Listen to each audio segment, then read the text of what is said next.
www.attableek.com, the reviver of Iman.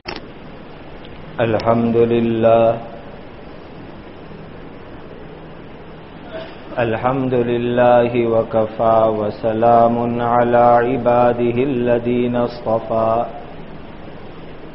Allahumma salli ala sayyidina Muhammad wa ala ali sayyidina Muhammad kama tuhibbu wa tarda adada ma tuhibbu wa tarda. Amma ba'du, fa'udhu billahi minash shaitanir rajim. Bismillahir rahmanir rahim. Faman kana yarju liqa'a rabbih falyamal 'amalan salihan wa la yushrik bi'ibadati rabbih ahada. صدقاللہ مولانا العظیم. ایک رذیلہ اور ایک گناہ جس کو جاہ کی بیماری کہتے ہیں، حب جاہ کہتے ہیں. حب جاہ کا مطلب یہ ہوتا ہے کہ انسان یہ چاہے کہ دوسروں کے دل مسخر اور تابع ہو جاوے، اور پھر وہ ہماری تعظیم کرے، ہماری اطاعت کرے اور ہماری تعریف کرنے لگ جاوے. اس بیماری کو حب جاہ کہا جاتا ہے. اس میں دو طرح کے انسان ہیں.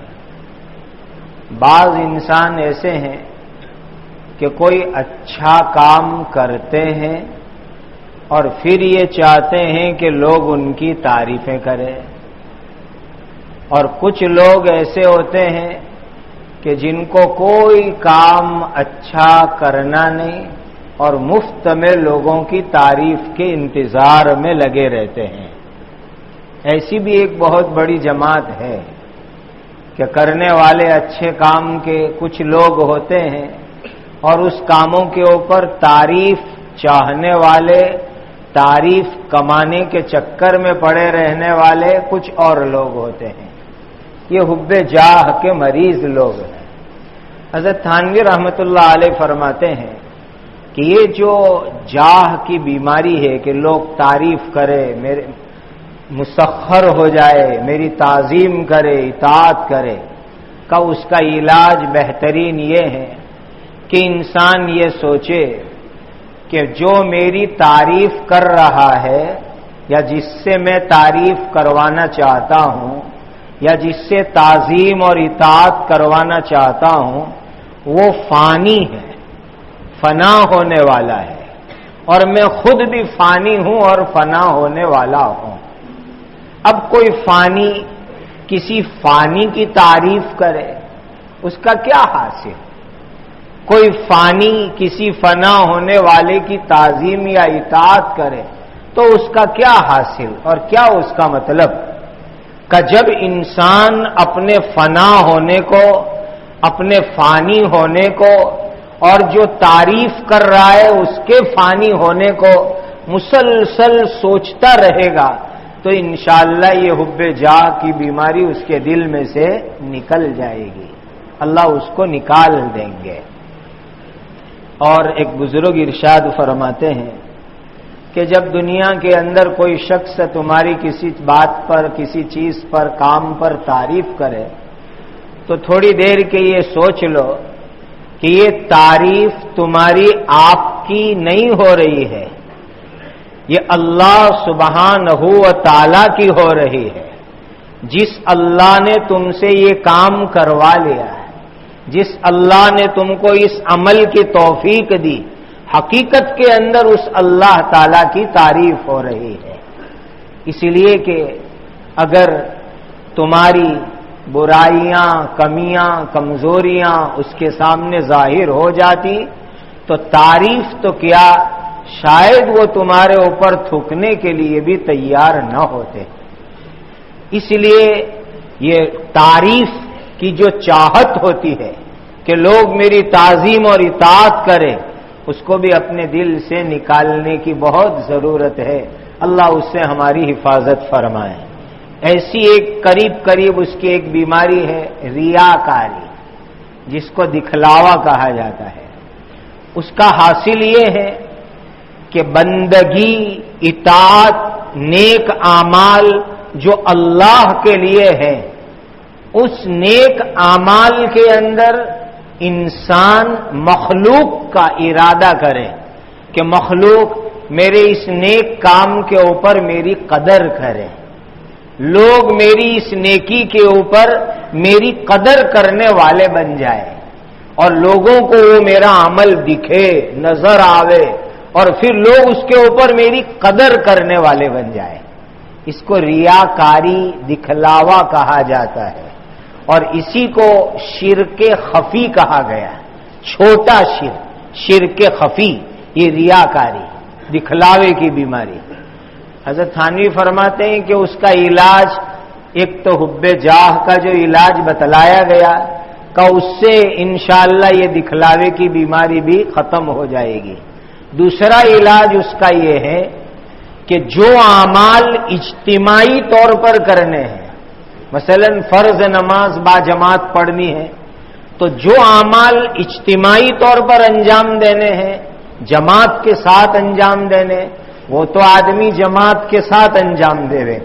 باقی دیگر اعمال خلوت میں چھپ کر کے انجام دے، تاکہ چھپ کر کے وہ کام کرے گا، عمل کرے گا، تو اس کی برکت سے یہ دکھلاوے کی بیماری نکل جائے گی.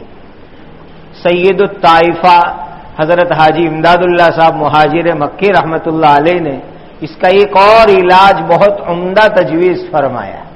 حضرت فرماتے ہیں کہ جو ریاکاری کا عمل ہے کہ جس میں آدمی کو یہ ہوتا ہے دکھلاوا کا، وہ عمل خوب کرو، اتنا کرو، اتنا زیادہ کرو کہ لوگوں کا اس کی طرف التفات اور دھیان ہی نہ رہے. آدمی جب کوئی کام بہت کرتا ہے تو پھر لوگوں کا اس کی طرف دھیان اور التفات رہتا نہیں ہے. حضرت حاجی صاحب آگے ارشاد فرماتے کہ جب وہ کام انسان بڑی مقدار میں کرے گا تو وہ عمل عادت بن جائے گا، پھر وہ عادت عبادت بن جائے گی، اور اس عبادت میں اللہ تعالیٰ اخلاص پیدا فرما دیں گے. یہ بھی اس کا ایک علاج حضرت حاجی صاحب نے فرمایا. اور حضرت ابوبکر صدیق رضی اللہ تعالیٰ عنہ سے ایک روایت منقول ہے جس میں انہوں نے ایک دعا چھوٹی سی نقل کی حضرت نبی کریم صلی اللہ علیہ وسلم سے کہ جو آدمی دن رات میں 3 مرتبہ اس دعا کو پڑھے گا، اللہ اس کی برکت سے اس کو اخلاص عطا فرمائیں گے، اور انشاءاللہ ریاکاری کی بیماری ختم ہو جائے گی. بہت چھوٹی سی اور بڑی جامع دعا ہے. اللہم انی اعوذ بک ان اشرک بک وانا اعلم بہ واستغفرک لما لا اعلم بہ. بس یہ چھوٹی سی دعا کا دن رات میں 3 مرتبہ اس کو پڑھ لو، اللہ اس کی برکت سے ریاکاری کی بیماری سے شفا دیں گے، اور انشاءاللہ اخلاص پیدا ہوتا ہوا چلا جائے گا. ایک بات سنت کے متعلق عرض کروں. ماشاءاللہ ہم لوگ کھانا کھاتے ہیں، ایک ضرورت ہے، اچھی نیت کے ساتھ کھانا کھانا چاہیے، تو انشاءاللہ یہ کھانا ہمارے لیے عبادت بن جائے گا. کھاتے وقت پر یہ نیت کرے کہ میرے بدن کا حق ادا ہوگا، بدن میں قوت آئے گی، میں عبادت کروں گا، اللہ کے حقوق ادا کروں گا، بندوں کے حقوق ادا کروں گا، تو یہ کھانا بھی انشاءاللہ عبادت بن جائے گا. لیکن اس میں ایک بات یہ ملحوظ رہے کہ کھانے کے درمیان جو دانے گر جاتے ہیں اس کو اٹھا کر صاف کر کے کھا لینا چاہیے. بہت دکھ ہوتا ہے، مسلمانوں کی شادیاں دیکھو، منگنیاں دیکھو، دعوتیں دیکھو، اس میں جب لوگ کھانا کھا کر اٹھتے ہیں تو ایک صف کے اوپر سے بلا مبالغہ ایک کھنچا بھر جاوے، اتنا کھانا ضائع ہو کر کے نکلتا ہے. اور دکھ تو اس وقت پر ہوتا ہے کہ کہ جب مسجد میں اعتکاف میں ایک نیک مقصد کے لیے آئے ہیں، اس وقت پر بھی ہم لوگ کھانا کھاتے وقت پر لقمے نیچے گر رہے ہیں، اس کا ہم لوگ دھیان نہیں دیتے۔ حالانکہ جو لقمہ گر جائے اس میں بڑی برکت ہوا کرتی ہے، اس کو اٹھاؤ، صاف کر کے کھا لو۔ وہ واقعہ ہمارے سامنے موجود ہے۔ ایران کی فتح کے موقع پر حضرت ربیع ابن عامر رضی اللہ تعالیٰ عنہ اور حضرت حذیفہ ابن الیمان رضی اللہ تعالیٰ عنہما جب وہ لقمہ گر گیا تھا تو انہوں نے جب وہ اٹھایا تو پڑوس میں بیٹھے ہوئے انسان نے ہاتھ لگایا کہ یہ ایران کے لوگ اس طرح نیچے سے دانا اٹھا کے کھانے کے اوپر تمہاری عظمت ان کے دل سے نکل جائے گی، وہ سمجھیں گے کہ انہوں نے تو یہ نعمت دیکھی ہی نہیں۔ تو اس پر جو جواب دیا تھا حضرت حذیفہ رضی اللہ تعالیٰ عنہ نے، کتنا پیارا جواب دیا، اَأَتْرُكُ سُنَّتُ حَبِيبِي لِهَٰذِهِ الْحُمَقَاءِ، کیا ان ایران کے بیوقوفوں اور پاگلوں کی وجہ سے میں اپنے نبی کی سنت کو چھوڑ دوں؟ یہ نہیں ہو سکتا۔ اور وہ لقمہ اٹھا کر کے کھا لیا۔ آپ دیکھیے اس سنت کا فائدہ حضرت ڈاکٹر عبدالحی صاحب رحمۃ اللہ علیہ نے مدارج النبوہ کے حوالے سے بڑے اہم فائدے لکھے کہ جو آدمی لقمہ اٹھا کے کھا لیتا ہے کا اس کا ایک فائدہ اللہ تعالیٰ اس کو ثواب اور نیکی عطا فرمائیں گے، دوسرا فائدہ اس کو عافیت نصیب ہوگی، تیسرا فائدہ اگر وہ محتاجی والی زندگی گزار رہا ہے تو اللہ اس کی محتاجی کو ختم فرما دیں گے، چوتھا فائدہ اگر محتاجی نہیں ہے خیریت ہے تو آئندہ محتاجی سے اللہ اس کو حفاظت میں رکھیں گے، پانچواں فائدہ کوڑ اور برس کی بیماری سے اللہ اس کی حفاظت فرمائیں گے، چھٹا فائدہ اس کے گھر میں اللہ تعالیٰ خوبصورت اولاد پیدا فرمائیں گے، ساتواں فائدہ اس کی اولاد کے اندر حماقت اور بیوقوفی نہیں آئے گی۔ اتنے سارے فائدے مختلف روایتوں کی روشنی میں لقمہ گرا ہوا اٹھا کر کے کھانے کے اوپر لکھے ہوئے ہیں۔ اسی لیے ہم لوگ ایسے اپنا مزاج بنائے کہ جہاں بھی ہو دسترخوان کے اوپر کوئی لقمہ گر گیا پہلی کوشش تو کرو کہ گرے ہی نہیں، اگر گر گیا فوراً اس کو اٹھاؤ صاف کر کے کھا لو۔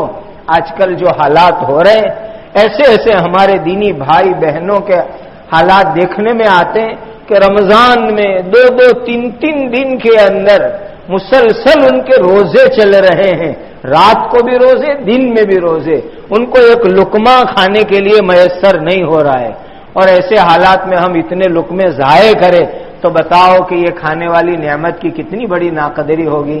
اسی لیے سنت کی اتباع کی نیت سے گرا ہوا لقمہ اٹھا کر کے صاف کر کے کھا لینا چاہیے، اور کھنچے کے اندر اتنی مقدار لیجئے جتنا آپ کی ضرورت ہے، اس سے زیادہ لے کر کے اس کو ضائع نہ ہونے دے۔ اللہ سبحانہ و تعالی ہمیں سنتوں سے محبت عطا فرمائے۔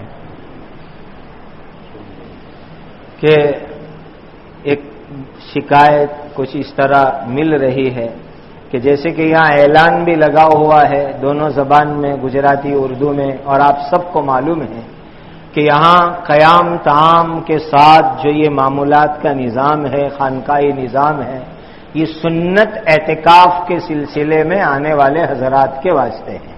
جو لوگ سنت اعتکاف پورے عشرے کا کرتے ان کے لیے ہیں۔ سننے میں آتا ہے، دیکھنے میں آتا ہے کہ بعض لوگ 1 دن کے لیے 1.5 دن کے لیے تشریف لے آتے ہیں۔ ممکن ہے کہ یہاں جو مقیم حضرات ہیں ان کو فون سے پوچھتے ہوں گے اور وہ بھی آہستہ سے ایسا کہتے ہوں گے کہ بڑا مجمع چل جائے گا، آ جاؤ۔ تو دیکھیے اس سے نظام کے اندر بڑا خلل پڑتا ہے، سارے نظام میں، قیام کے نظام میں بھی، طعام کے نظام میں بھی، اور جو معتکف حضرات ہیں ان حضرات کے لیے دشواری کھڑی ہو جاتی ہے۔ اسی لیے اس بات کا خاص لحاظ رکھا جائے کہ یہاں کا جو نظام ہے یہ سنت اعتکاف کی نیت سے جو لوگ یا مقیم ہے ان حضرات کے واسطے ہیں۔ صرف معمولات کے اندر شرکت بہت اچھی بات ہے، باقی یہ جو قیام طعام کا مستقل نظام ہے یہ صرف اور صرف سنت اعتکاف والوں کے واسطے ہیں۔ دوسری بات کہ جب یہ اجتماعی اعمال کے جتنے بھی اوقات ہیں، بیان ہے، تعلیم ہے، اور عشاء کے بعد کی مجلس ہے، عصر کے بعد کی مجلس ہے، تو آپ حضرات سے یہ خصوصی درخواست ہے کہ سب قریب قریب جڑ کر کے مل کر کے بیٹھیں۔ یہ دائنی طرف اور بائیں طرف جو یہ پیسیج ہے، اس پیسیج میں دیکھا گیا بہت سارے حضرات وہاں آرام سے بیٹھے رہتے ہیں، بعض لوگ سو جاتے ہیں، یہ ہرگز مناسب نہیں ہے۔ اجتماعی اعمال کے وقت پر اپنی تمام انفرادی کام کاج سب چیزوں کو چھوڑ چھاڑ کر کے یہاں آ جائے اور مجمع کے اندر جڑ کر کے بیٹھے، کریں گے اس کو؟ اللہ تعالی ہم سب کو اصول اور آداب کے ساتھ زندگی گزارنے والا بنا دے۔ سبحان ربک رب العزت عما یصفون وسلام علی المرسلین والحمد للہ رب العالمین۔